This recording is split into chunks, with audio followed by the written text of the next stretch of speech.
Les tensions entre l'Algérie et le Maroc, qui ont atteint leur paroxysme en août 2021, remontent au siècle dernier avec les événements de la « Marche noire » de 1975. La domination de la région, riche en pétrole, en gaz et en minéraux semi-conducteurs, ainsi que la porte d'accès à l'Europe et à l'océan Atlantique, ont été les principaux motifs des tensions entre les gouvernements de Rabat et d'Alger.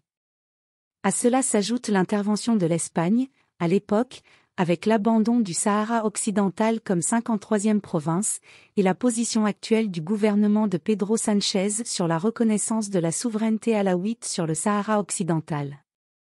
En raison des relations entre les deux pays, plus de 45 000 familles marocaines, soit environ 400 000 personnes, ont été exilées du sol algérien dans les années 1960 et 1970.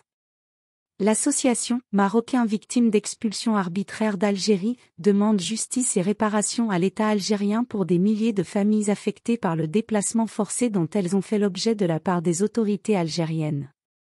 Plus précisément, l'association remonte à décembre 1975, date qui coïncide avec les célébrations arabes de l'Aïd al-Adha, commémorant le récit coranique du prophète Ibrahim acceptant de sacrifier Ismaïl en guise d'acte d'obéissance divine.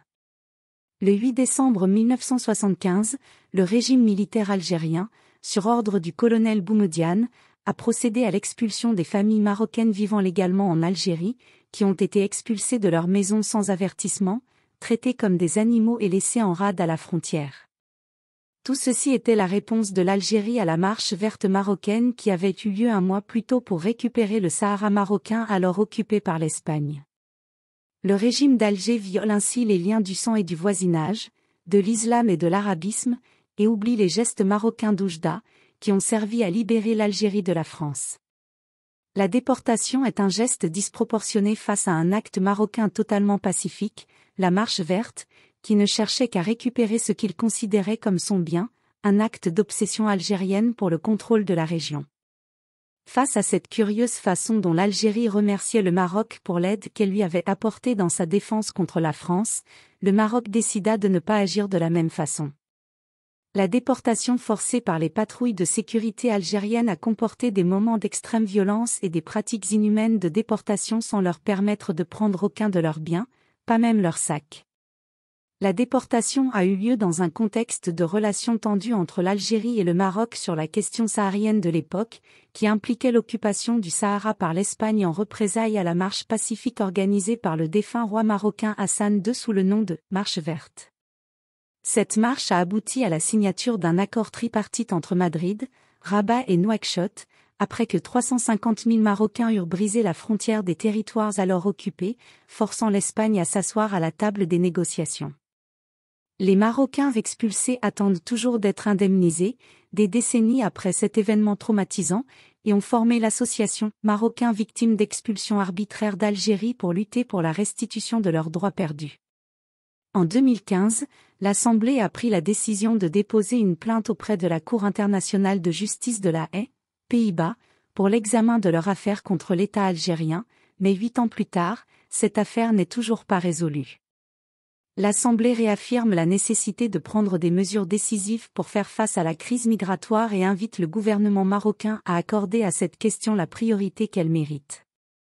Pour condamner l'État algérien et toute personne comparaissant en son nom, les infractions constatées reposent sur des preuves documentaires, des enregistrements et des photographies.